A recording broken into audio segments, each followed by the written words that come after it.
I'm Dean Newland, and welcome to the Business of Intuition, where I coach, facilitate, train, and speak on the hard science and meaningful experience of intuitive leadership in business, so you can make better decisions, forge real connections, and creatively solve problems to amplify your impact and simplify your life.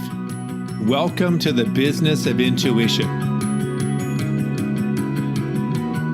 Over the last several years, the art of storytelling has become one of those leadership tools that most people realize that they need to have and need to get pretty good at. Storytelling connects us to other people through imagery, through emotion, and through being able to create an authentic connection.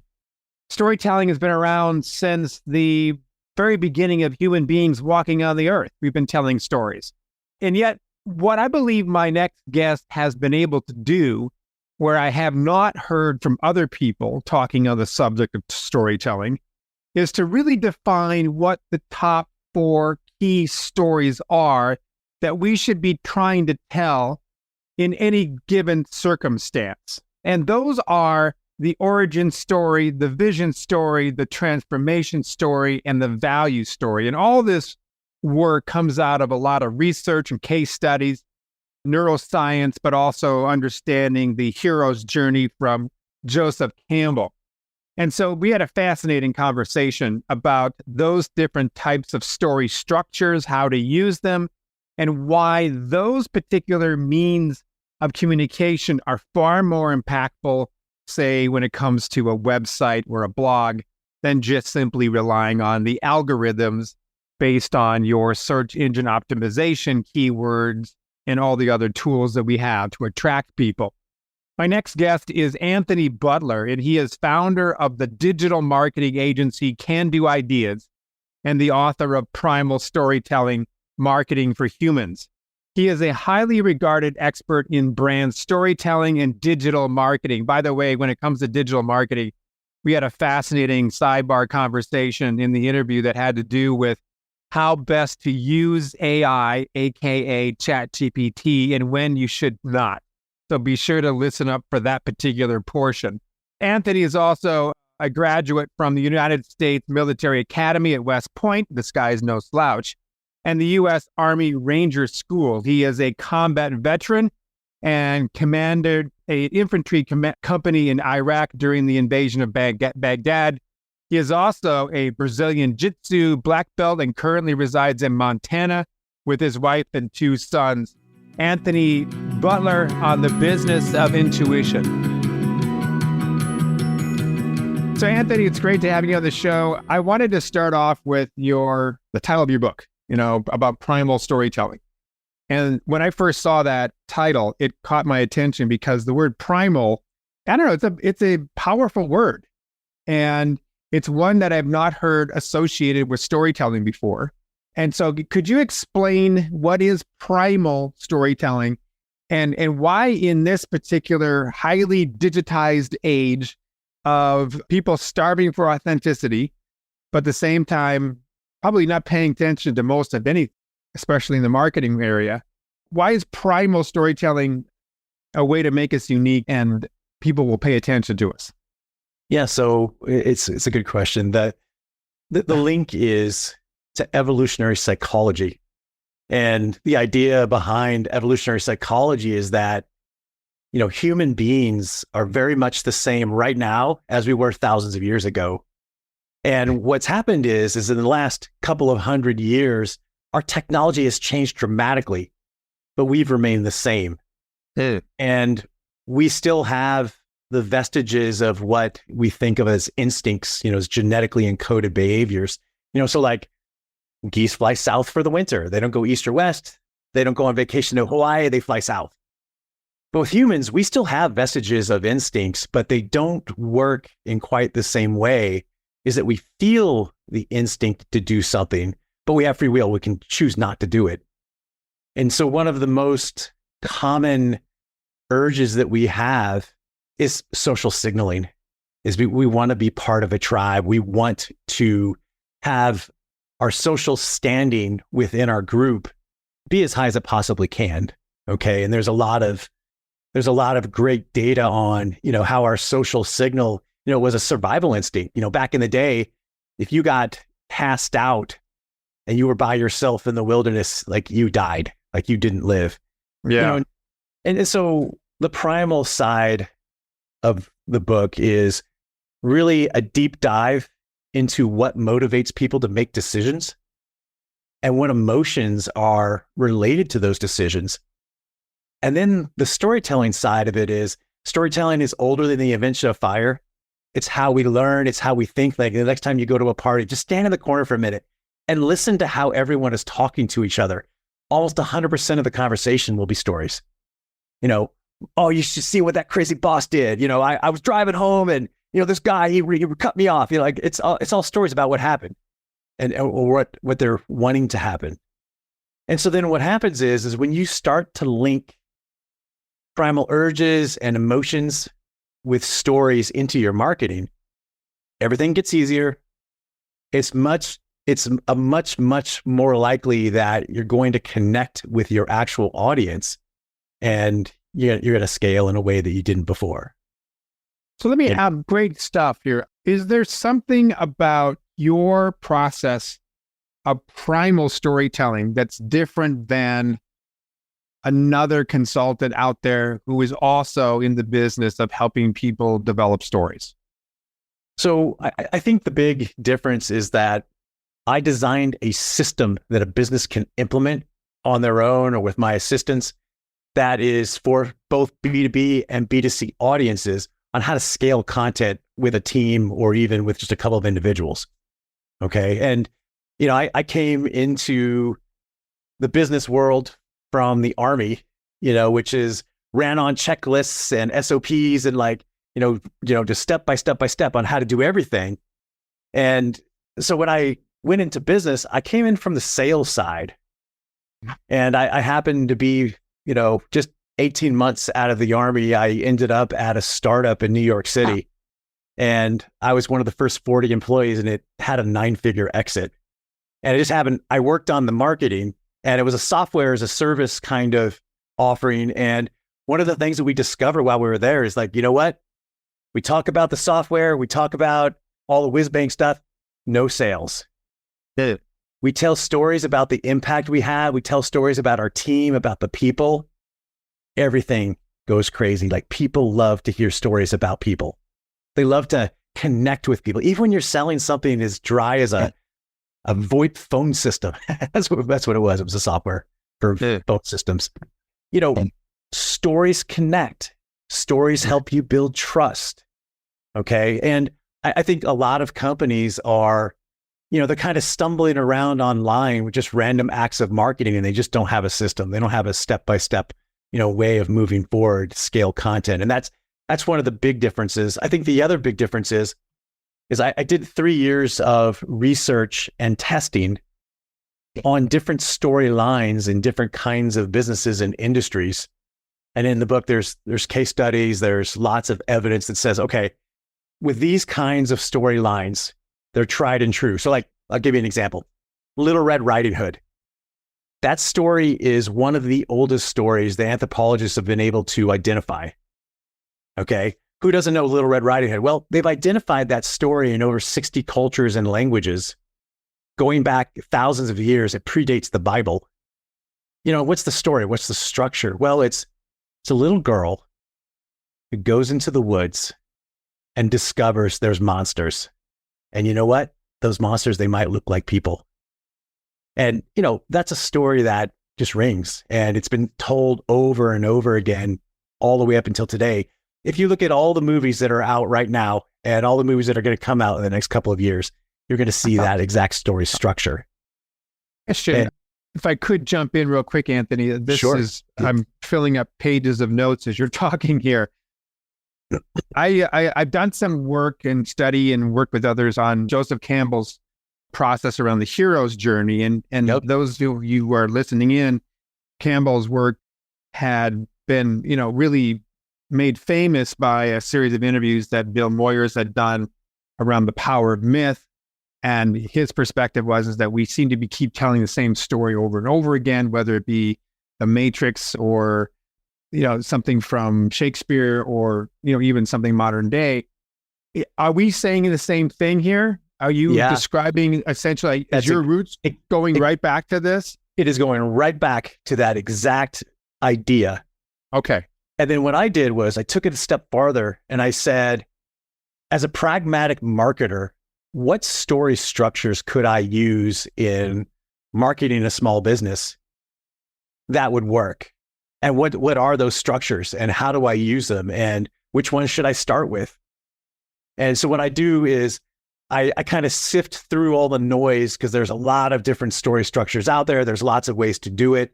And I just tested a small number. And I said, okay, these are the ones that we can use in most businesses. And then I give you four what I call core stories that you can start with. So the first one is the origin story of the business. The second one is the vision story, like where are you going? Why are you doing it? Kind of the Elon Musk, hey, we're going to become a multi-planetary species. And he's talking about that for SpaceX as a vision story. Before he even had his first rocket built, right. He was able to raise money based on a story. Okay. And then the third one is the transformation story. Like, what is it you do that helps people? And what are the stories of your customers, before they worked with you, while they were working with you, and what was the result afterwards? And that's sort of testimonials, case studies on how people worked with you, that kind of thing. And then the last part are, what are the value stories that you can produce that are helpful to your specific audience, to your tribe, to the people that you love to work with? And what I try to do is, if I'm a small business owner, I want to be able to pick up Primal Storytelling, turn to chapter 2, start implementing the formula, and then use that to grow a business. Okay? Very step-by-step, very checklisty. So would each one of these 4, the origin, vision, transformation, and value stories, have their own structure? Yeah. Or do they follow a similar structure? And if so, what are those structures, if I could? So I outlay half a dozen or more structures in the book. I'm not going to go through all the details here. We'll be here. Right. Although I can talk about it all day if you want me to. Sure. It's the structure of it is really, it's about telling your story in a human way. And that's why the subtitle of the book, I think the mistake businesses are making is, you go back in marketing 5-10 years ago and everyone's like, okay, I got to be found by Google. Okay, I got to write for search engines. And so you go out to all of these corporate blogs and you read them and you're like, who is this for? Like why would you read this? It's a cure for insomnia. Okay. And then we say, all right, instead of writing for the search engines, let's create stories that are specifically for our audience to either inform them about who we are and tell them where we're coming from and what we're trying to do so they're on board with us, they connect with us in a human way. Because who do you want to do business with? You want to do business with your friends. You want to do business with people that you can connect with, right? No one wants to do business with a big, nameless, dumb company. Are you on LinkedIn? Oh, yeah. So when you go on LinkedIn, take a look at company pages. It's a wasteland, even giant brands. Like, no one is looking at company pages. Now, why is that? Right. It's because no one cares about a company. It's not a real thing. It's just an idea. Right. Instead, what they're doing is they're connecting with the people inside of the company. And it's this idea that if we market for humans and not necessarily for a company, we're much more likely to connect, to be able to understand, to have empathy, to then eventually sell and do business together. I love what you're getting me. And I wanted to follow up with something you said, that we can't write for the search engines. And there's a chicken egg issue here, which is the search engines allow us to be ranked and to connect with the people that are searching for us. So it's sort of like, I could write this is a hypothetical. I could write a blog that is full of wonderful stories, but if I don't have the right keywords within that particular blog, then Google is not going to rank me, and therefore people may not actually come and read the thing that I'm trying to connect with them on. So is there a way of getting both? Can we accomplish search engine optimization and as well as tell some really cool stories? So here's the thing. Good stories are optimized for the search engine. Because remember, Google has become more complex and smarter than ever before. Having a few keywords on your page is not what makes you rank now. Okay, because guess what? Everyone has keywords. Right. Every website is optimizing for the scientific side of, okay, the algorithms. Do I have meta tags? Do I have good descriptions? Do I have titles in the page and all that crap? Okay, that's stuff you needed. Those are table stakes. But every tool that you have will tell you whether or not, is your page optimized technically? But that's not going to help you rank that much anymore. What's really going to help you rank is all of the other signals that Google is using that your website is valuable. You know, what are those signals? We know some of them. Some of them are, how much traffic are you getting from social media? When people come to your page, how long are they staying on the page? Are they clicking through to other pages? Are they finding what they need when you come to your website? Because here's the thing, marketers ruin everything. Google started having this problem where everyone was optimizing around keywords, and I don't know if you ever remember, they had all of these hacks for a while that people were using, we think of the black hat marketing, where they were putting invisible keywords in the back and they were keyword density, and then they were buying backlinks from the Philippines and Asia and places and saying, I got a really valuable website. Well, guess what? After a while, Google figured it out and they punished all of those websites that did that. Now what we're finding is that the more valuable the website, that's the optimization. Is it you bring someone to a page with long form content, and this is a myth that I'm out there busting, is that everyone's like, short content's better than long content every time. Like, no, it's not even close. Long form content that's really well done outperforms short term content every time. Long emails, long blog posts, there's so much data to show that they outperform short content, but it's got to be good. It's got to tell a story. It's got to connect on a human level. So if I were to write a blog about something, would I want to incorporate a story in it? And would I choose from the origin, vision, transformation, or value story? Would I use one of those? Or I'm trying to link back to the former conversation we had. Yep. So those first three stories, those are the core stories. Origin, vision, transformation. Those are the stories that everyone can use. Okay. So you have a page or a few pages on your website that tell how the company came about, tells about the founders, tells about the owners, and then what are they trying to do? Okay. Now why do we do that? Because it's a place for them to start connecting with your brand on a human level. Okay. Where they're thinking of a person rather than just a company name, a company brand. And then you're going to take it a little farther. Then we're going to talk about, okay, here's where we came from. This is what we're trying to do. And here's what we're doing for clients. Those are transformation stories. Then the last one, the value stories.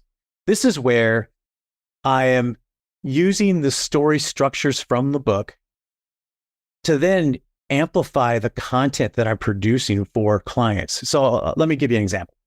I have a client in Long Island, New York, been working with them for more than 5 years, and giant company. They have bought a whole bunch of other companies, and they mostly make stuff for, heavy industrial, for space, for aerospace, for defense contractors, things like that. So they have stuff on satellites. They have stuff that's made for rockets, for, this kind of thing.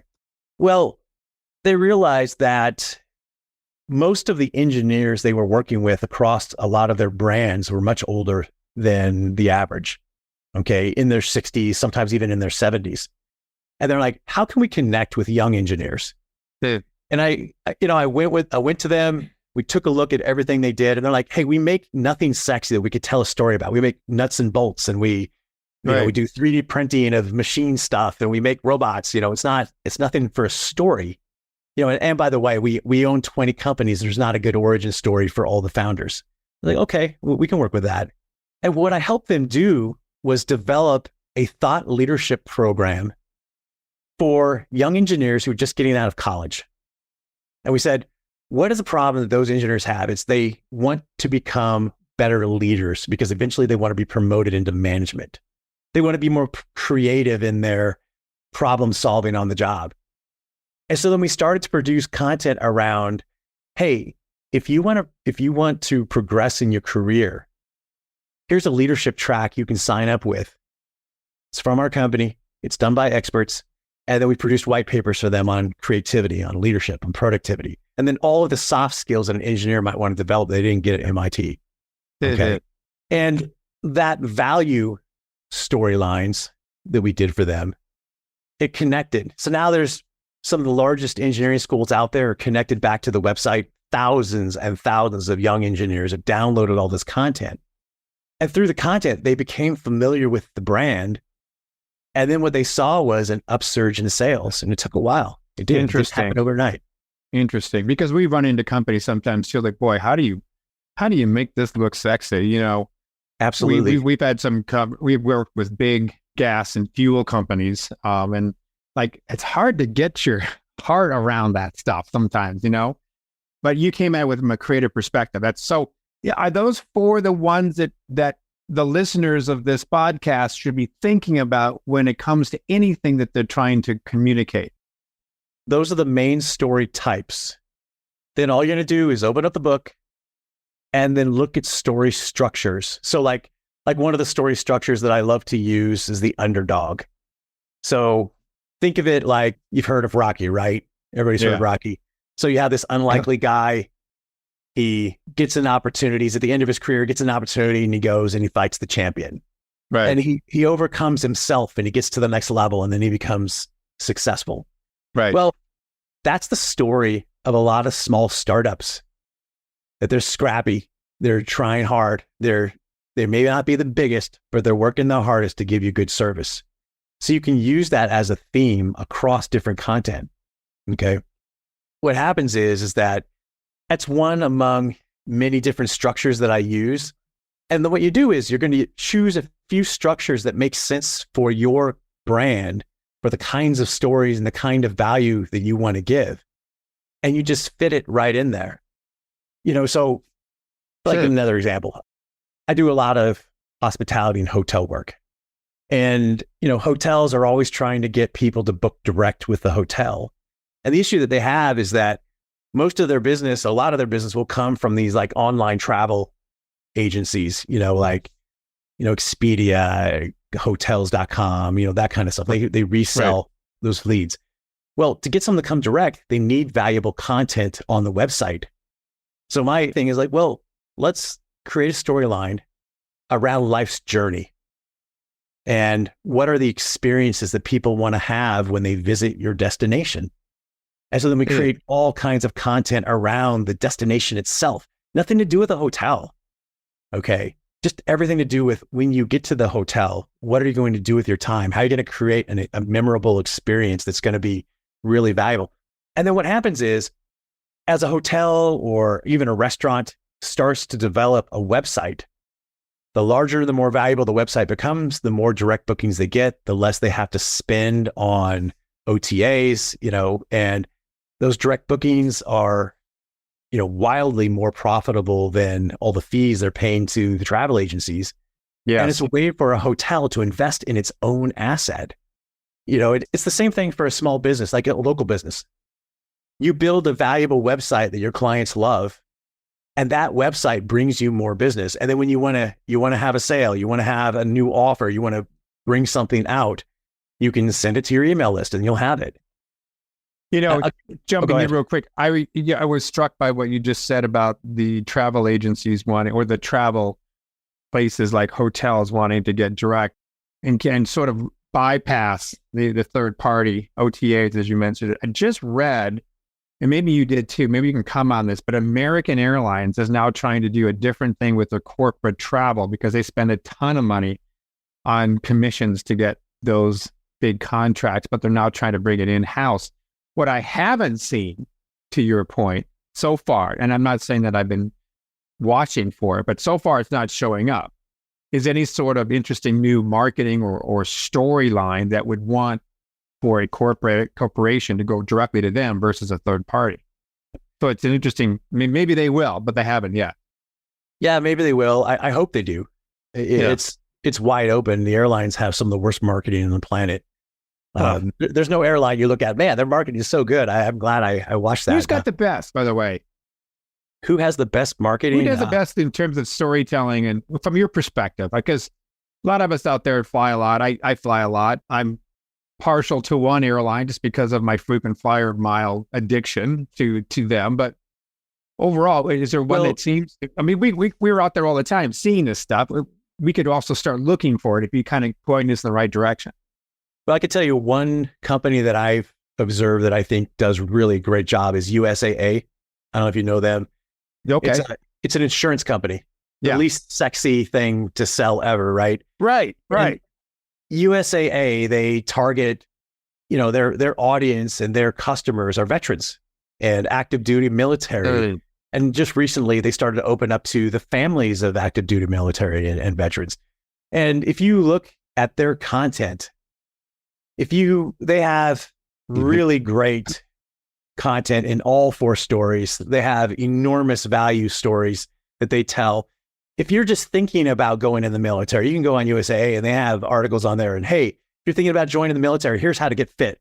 Here's articles written expertly. If you're transitioning out of the military, here's checklists that you can get. Here's content. Here's all kinds of resources.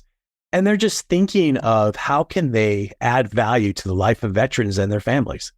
And they're thinking of it through their entire lifespan from soup to nuts. So it's one of the best I've seen out there. Another one, also in the insurance industry, happens to be Geico. Like you ever see the Geico Gecko? Yeah. So think about the story that Geico is telling and the relationship. They created this character, this gecko, this like little cartoon that people can connect with. And it's the brand. It's the story that they're telling. And it's this funny little character that people connect with. Then they also have a good offer and, they're big and they've got a giant campaign. But they have created a competitive moat around great characters and great storylines. Competitive moat. That's a great turn of a phrase. That's really good. So Anthony, the other big news these days around marketing is this incredible surge in AI and chat GPT and, people saying marketing is going to change forever and we might even lose a lot of jobs for that. What's your take on that? I mean, what's your take on the ability to tell stories in the way that you're defining, in a way that is primordial? You're talking about it from a really deep perspective. You said that we've been telling stories before we even had fire. And now we have technology, AKA these algorithmic programs like ChatGPT that can actually, we set the question, they go and write it for us, right? Right. What's your take on the authenticity of the work that's being developed? Should we lean into it? Should we not? What do you think? Well, let's get beyond the hype and let's look into what is actually happening on ChatGPT. And I've done enormous work on there already. I bet you have. I was a Bachelor of Science from West Point and information systems and computer databases and big data. That's my thing. First of all, I want to caution everyone is that much of what comes out of ChatGPT is a lie. So it spouts off all kinds of things that's untrue. It will cite statistics that it makes up. It'll say things that are just absolutely not real. Okay, so that's the first caution. The second caution is that ChatGPT is based on algorithmic structures. So similar searches produce the exact same results. So we're going to start see as more and more brands are jumping in and they're in the same industries, they're going to be producing the exact same content because ChatGPT is producing the same content. ChatGPT doesn't make connections. It doesn't provide insight. Okay. It's data-based. It's not a general AI. So what do I mean by that? So I made the connection between evolutionary psychology, marketing, and storytelling structures. Three very unrelated, scientific, data-driven things. ChatGPT could never do that, at least not in this current version. Maybe in a future version, it'll get closer to general AI where it can make these kind of loose connections and then start to tie them together with insight. But it's not able to do insightful analysis. Okay. So what we're seeing already is kids that are trying to use ChatGPT to write their term papers and things. Well, instructors are seeing, hey, 5 kids wrote this on Romeo and Juliet and it's all exactly the same. They all got it from ChatGPT because you ask, hey, give me an analysis of Romeo and Juliet. There's only so many analysis that ChatGPT can do, so it provides all the same ones. Right. So where it's a good tool is as a writing assistant. I love it. You write a paragraph and you put it into chat and say, chat, could you rewrite this paragraph to be simpler? Simplify this paragraph for me. Take this idea and give me 3 headlines for it. It can do that pretty well. Although some of the headlines, the structures and the language, you're like, yeah, no one would ever say that. Yeah, right. No, so it's not great. I'm not going to say it's not great. It's a good tool if you learn how to use it in a meaningful way. It's like a carpenter who's unskilled and he's got a whole shop full of tools he doesn't really know how to use. Okay. Oh, you're still going to create a cabinet that looks like crap and doesn't really work right. Where if you use chat in a really clever way and you're careful with it, it can be a tool to help you write faster. I would say that. And I've played around with it. I've said, I've got blogs that my marketing company says we should do a blog on this month, and I do. Happens to be something I know something about. So I'm thinking like, gosh, I just want to kind of get the juices flowing here. So I'll throw it in. Please write a 600-word blog on this particular title in a conversational tone, and then see what it produces. And, it kind of like gets me thinking, it gets me going like, right. Oh, yeah, some of this is pretty sophomoric. Some of it's not very good. Certainly not my voice, but it kind of gets me going from where do I start to now I've got some structure to respond to. And half the time I kind of rewrite the damn thing or start over. Is that a good use of chat GPT? It is. It absolutely is. The hardest thing to write from is a blank page. Yeah. Getting an outline done, thinking through, starting to put together some insight. Like you have to start somewhere. And I forget the exact date that it cuts off because they scraped the internet for it. So it only has information up to a certain date. I think it's 2 or 3 years ago, if I'm not mistaken. You mean chat only goes back that far? Yeah, it doesn't have a lot of recent information. Right, I noticed that. Yeah.